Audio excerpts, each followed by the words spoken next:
Dengan segenap hati, ya Tuhan, kami memuji kebesaran-Mu dan karya agung-Mu di dalam kehidupan kami. Sungguh Tuhan, kalau hari ini kami boleh mengenang kembali peristiwa terbesar yang pernah ada di sejarah dunia ini. Bahwa ada seorang pribadi yang tanpa cacat dan celah, tanpa dosa, namun rela mati untuk kami orang yang berdosa. Yesus Kristus namanya. Kami sudah memuji Engkau dan mengagungkan nama-Mu. Kini saatnya Tuhan berbicara kepada kami melalui kebenaran firman yang akan kami dengar bersama-sama yang disampaikan oleh hamba-Mu.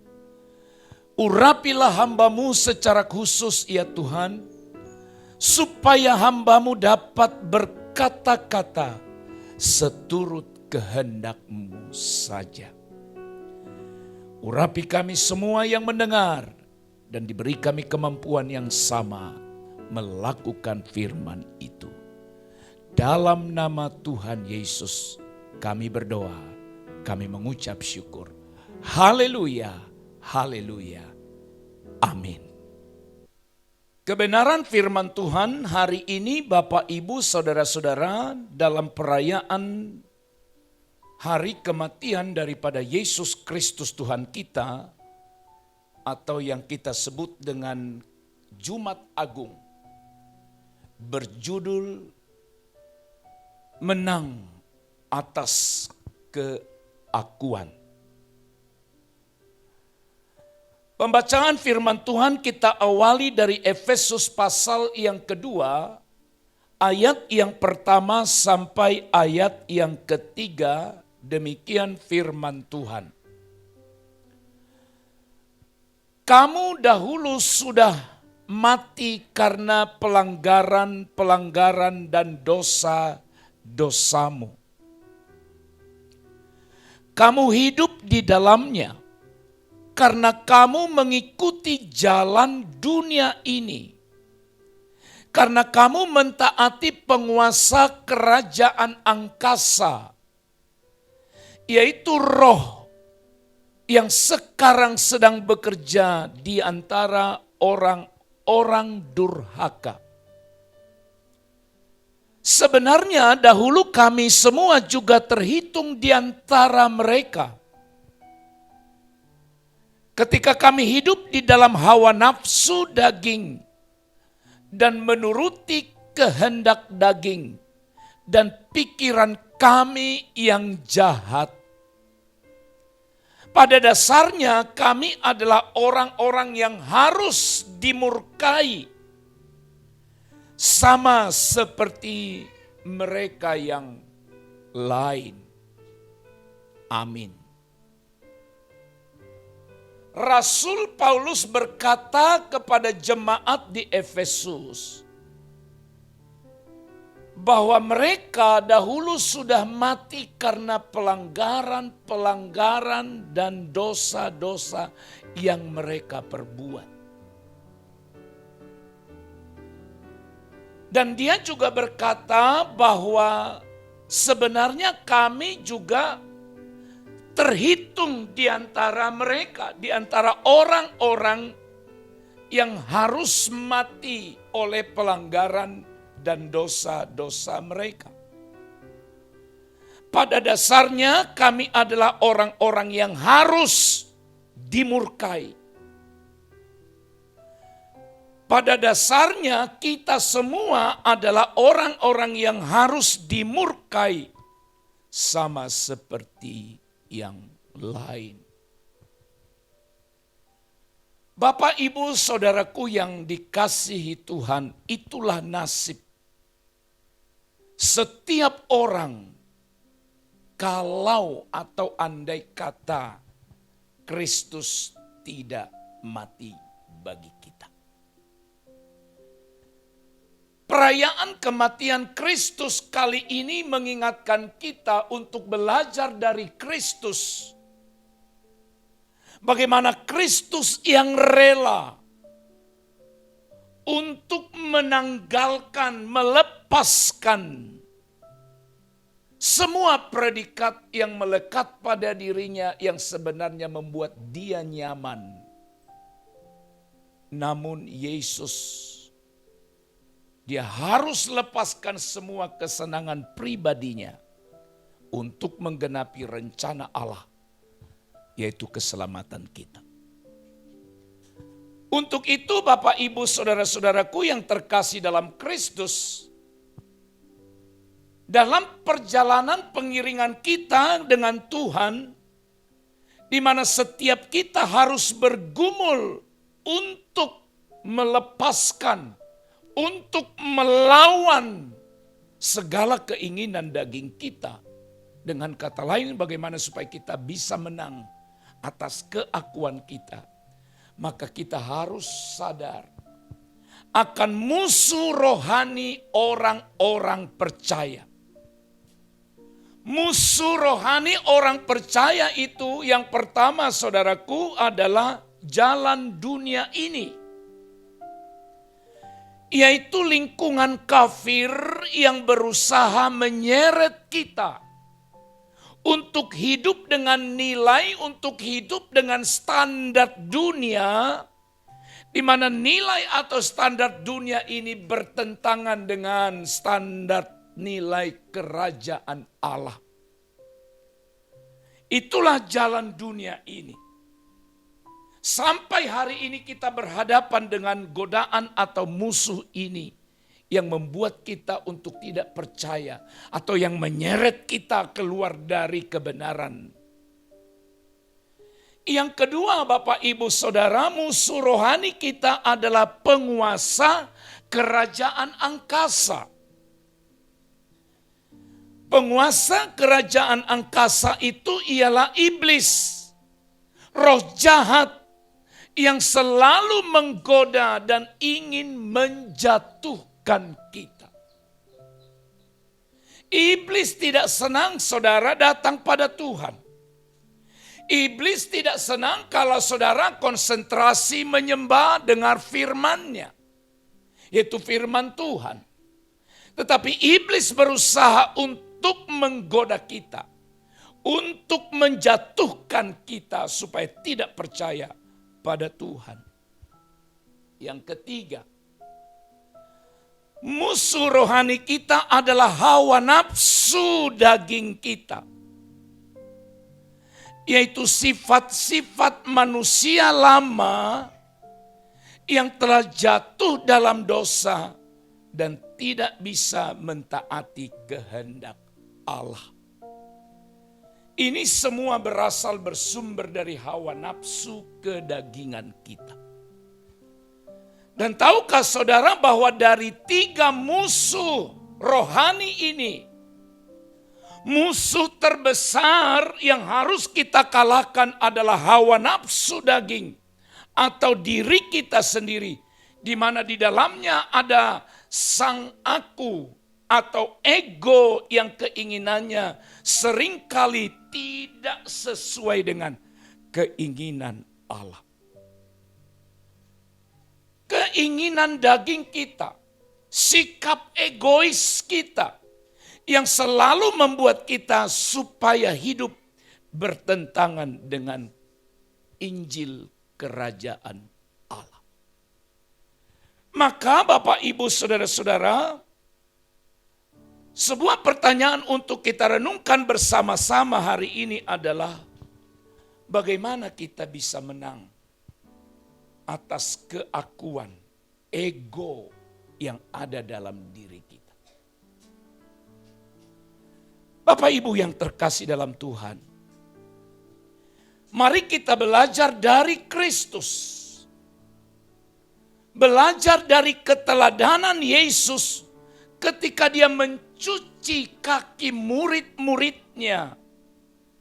Yaitu pada malam atau perjamuan malam terakhir sebelum dia ditangkap dan disalibkan. Yesus mencuci, Yesus membasuh kaki murid-muridnya. Saudara-saudara, kenapa Yesus lakukan itu? Tradisi Yahudi, saudara-saudara, sekali lagi tradisi Yahudi itu, bahwa sebelum seseorang masuk ke dalam ruangan,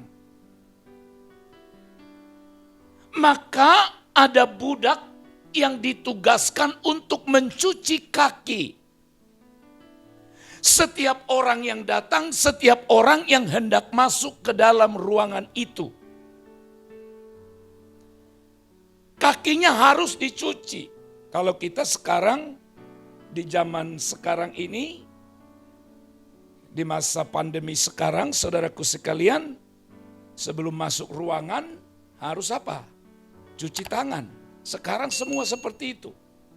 Semua ruangan dimanapun, termasuk di gereja ini. Saudara-saudara, bila tidak ada budak yang hendak mencuci kaki orang-orang yang akan masuk, maka yang dicari adalah orang lain yang punya kedudukan yang paling rendah atau yang paling muda. Ditugaskan di depan untuk mencuci kaki setiap orang yang hendak masuk. Nah, bagaimana dengan murid-murid Yesus ketika Yesus hendak membuat perjamuan malam terakhir? Kenapa bukan murid itu yang mencucinya? Kenapa Yesus yang mencucinya? Saudara-saudaraku yang terkasih dalam Tuhan, masalahnya Bapak Ibu, dalam kehidupan para murid itu, mereka pernah ada masalah, ada persoalan, pertentangan mengenai jabatan. Di dalam Lukas 22-24 ada pertentangan begini di antara mereka. Mereka berkata, siapakah yang terbesar di antara kita? Siapa yang terbesar di antara para murid itu? Nah, kalau mereka mencari siapa yang kedudukannya atau yang paling terbesar, paling terhormat, dari situ kita bisa analisa bahwa sesungguhnya mereka tidak ada yang siap untuk mencuci atau untuk bertugas sebagai pencuci kaki orang yang hendak masuk dalam perjamuan malam itu, termasuk untuk mencuci kaki Tuhan Yesus. Akibatnya saudara-saudara, ketika tidak ada murid yang mau membasuh kaki sesama mereka, termasuk hendak membasuh kaki Tuhan Yesus, akhirnya Yesuslah yang membasuh kaki murid-murid itu. Yesuslah yang merendahkan dirinya.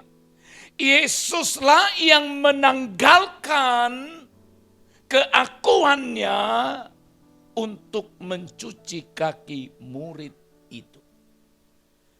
Maka dari sini kita belajar bagaimana kita bisa menang atas keakuan kita. Yang pertama Bapak Ibu Saudara, kita harus merendahkan diri.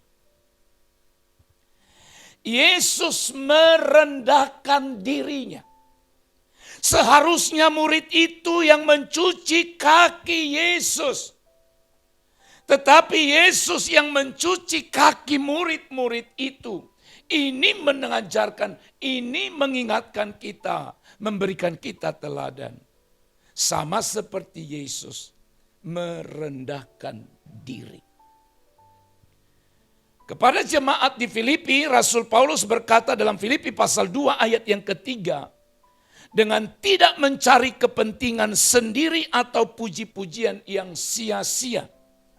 Sebaliknya hendaklah dengan rendah hati, yang seorang menganggap yang lain lebih utama daripada dirinya. Menganggap yang lain lebih utama dari dirinya. Yesus yang adalah Tuhan rela untuk melakukan ini. Yesus rela merendahkan dirinya untuk melayani dan mencuci kaki para murid-muridnya. Bahkan Alkitab dengan jelas berkata dia bahkan mengambil rupa seorang hamba. Bahkan taat sampai mati di kayu salib. Kebenaran ini mengajar dan mengingatkan saudara dan saya. Agar kita mampu menang atas keakuan ego diri kita sendiri. Setiap kita harus belajar merendahkan diri. Yesus saja yang adalah Tuhan rela merendahkan diri. Dia taat pada kehendak Bapanya. Filipi pasal yang kedua ayat 7 sampai 11 firman Tuhan, itulah sebabnya Allah sangat meninggikan dia, dianya adalah Yesus, dan mengaruniakan kepadanya nama di atas segala nama. Supaya dalam nama Yesus bertekuk lutut segala yang ada di langit dan yang ada di atas bumi dan yang ada di bawah bumi. Dan segala lidah mengaku Yesus Kristus adalah Tuhan. Bagi kemuliaan Allah Bapa kita. Yesus merendahkan diri dan taat. Alkitab berkata bahkan taat sampai mati di kayu salib. Itulah sebabnya Allah sangat meninggikan dia dan mengaruniakan nama di atas segala nama kepada Tuhan Yesus. Yesus merendahkan dirinya. Setiap kita harus membuka hati untuk merendahkan diri sama seperti Kristus yang adalah Tuhan. Dia rela lepaskan harga dirinya, lepaskan kemuliaan yang ada pada dia. Mengambil rupa seorang hamba, dia mencuci kaki murid itu yang seharusnya yang bertugas mencuci itu adalah seorang budak, adalah seorang yang berkedudukan rendah atau seorang yang paling muda. Tapi ketika tidak ada orang yang rela melakukannya, Yesus melakukannya. Yang kedua, saudaraku, untuk kita dapat menang atas keakuan kita, menjaga hati. Menjaga hati. Yohanes pasal 13 ayat yang kedua, mereka sedang makan bersama.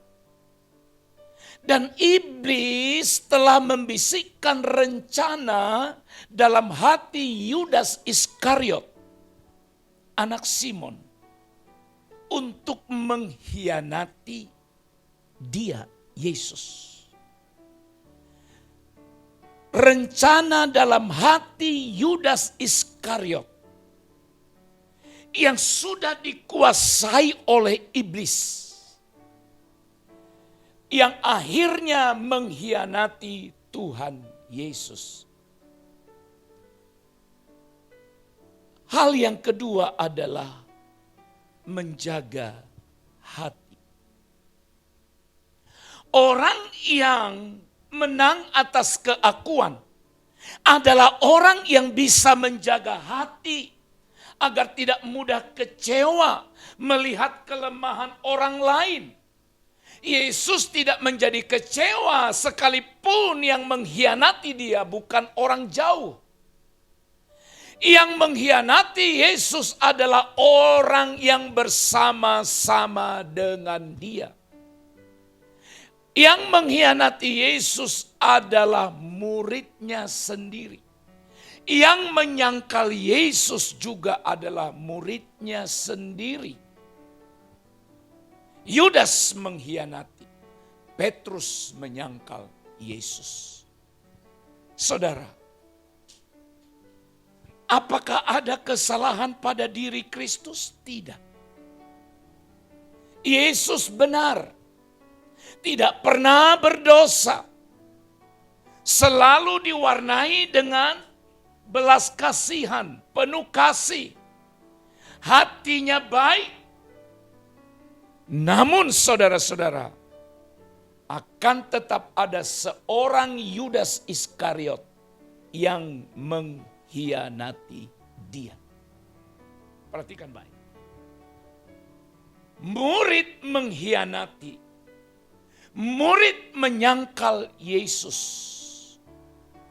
Tapi ternyata saudara-saudara, Yesus Kristus tidak menyimpan akar pahit, atau Yesus Kristus tidak pahit hati ketika dikhianati, bahkan ketika dianiaya, dikhianati oleh murid-murid, dianiaya oleh orang-orang pasukan dari tentara-tentara orang Yahudi. Tetapi apa doa Yesus di kayu salib? Doa Yesus berkata, Bapa, ampunilah mereka. Sebab mereka tidak tahu apa yang mereka perbuat. Bahkan dalam 1 Petrus 2 ayat 23 Alkitab mencatat, ketika Yesus dicaci maki,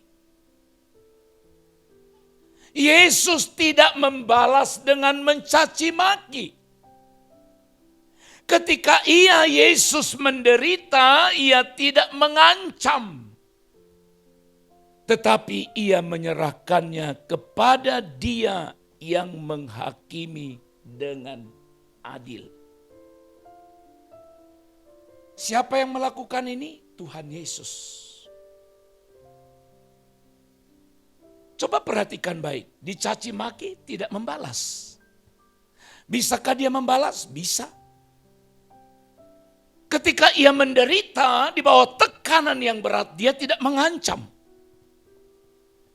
Tapi yang dia lakukan, dia menyerahkannya kepada Dia yang menghakimi dengan adil. Bapak, Ibu, Saudara sekalian yang dikasihi Tuhan, kabar baik pada perayaan Jumat Agung hari ini. Kita belajar dari Kristus Yesus yang disalibkan itu. Dia menjaga hatinya. Tidak menyimpan kebencian. Tidak menyimpan dendam kepada para murid dan orang-orang di sekitarnya yang mengolok, menghina, meninju dia, meludahi dia, dan segala hal yang buruk mereka lakukan. Kebenaran ini juga mengingatkan kita saudara-saudara, sebagaimana Amsal pasal 4 ayat 23 mengingatkan kita bersama. Supaya kita menjaga hati kita dengan segala kewaspadaan. Sebab dari hati kitalah terpancar kehidupan. Yang terakhir, mengatasi atau menang atas keakuan ego kita yang dilakukan oleh Yesus. Saudara-saudara, selain Dia merendahkan diri, menjaga hati, maka yang ketiga adalah Yesus melakukan hal yang baik. Yohanes pasal 13 ayat yang ke-7, jawab Yesus kepadanya, apa yang kuperbuat engkau tidak tahu sekarang, tetapi engkau akan mengertinya kelak.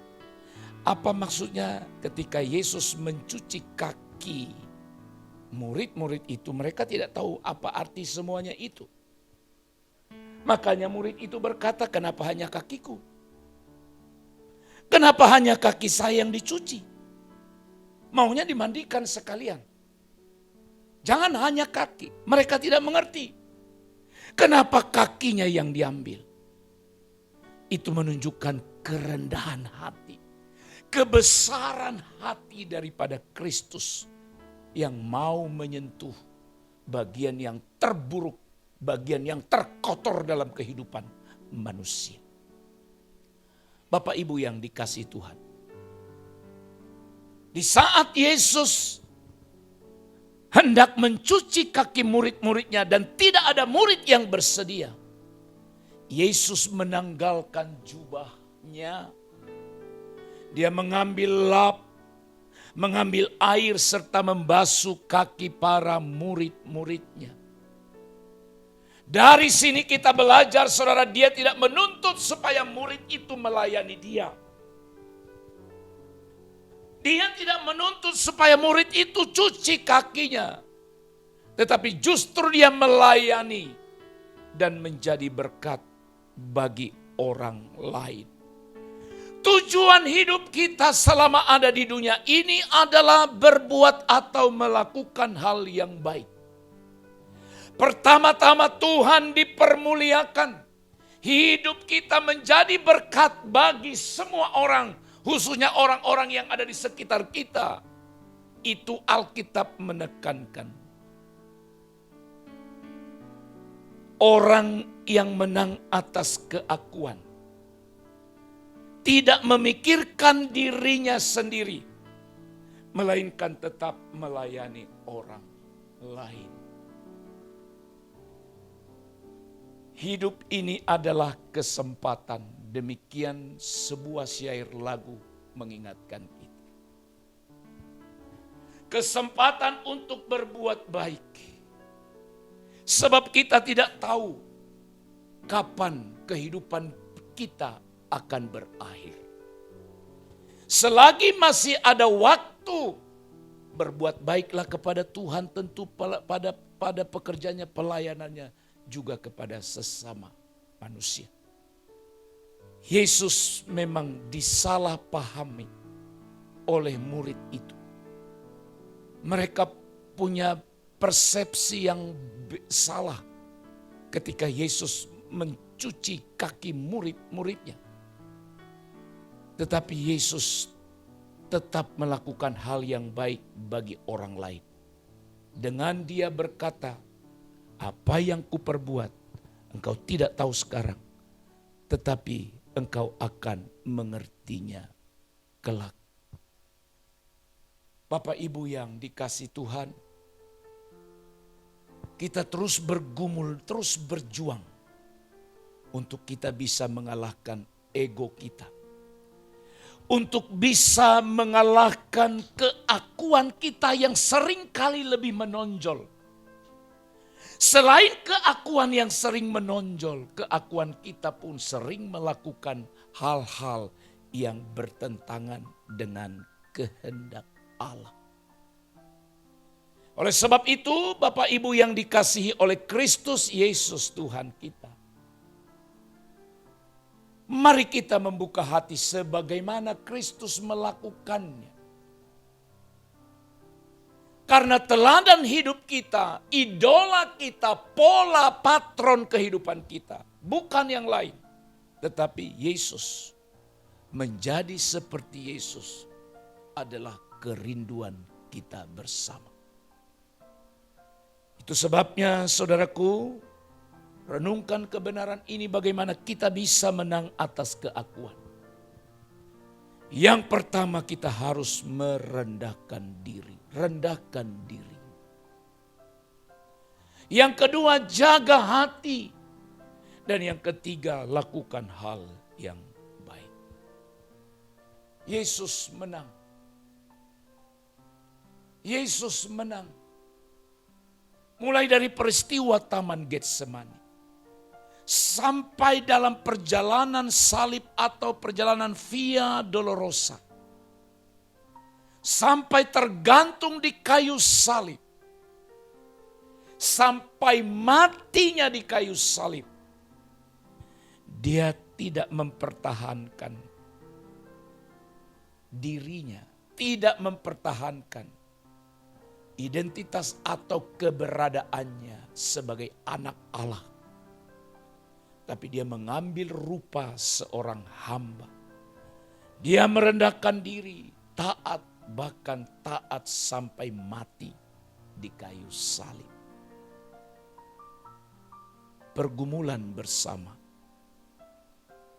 Dan kita harus berusaha dengan pertolongan Roh Kudus. Sebab dengan kemampuan diri kita sendiri, kita tidak akan pernah bisa. Tapi saya percaya, kalau Roh Kudus, kalau Tuhan menopang kita, kita bisa menang atas keakuan kita. Rendahkan dirimu, jaga hatimu, lakukan yang baik. Amin. Kita berdoa. Terima kasih Tuhan, Engkau mengajar kami seperti Yesus. Yesus telah menang atas keakuan. Yesus telah menang untuk melawan segala keinginan-keinginan yang ditawarkan oleh daging, oleh dunia. Bahkan ketika Yesus pun dicoba oleh iblis setelah berpuasa 40 hari 40 malam. Dia menang. Oleh karena dia merendahkan diri, menjaga hati dan tetap melakukan yang baik. Ajar kami Tuhan, semua kami yang mendengarkan firman ini,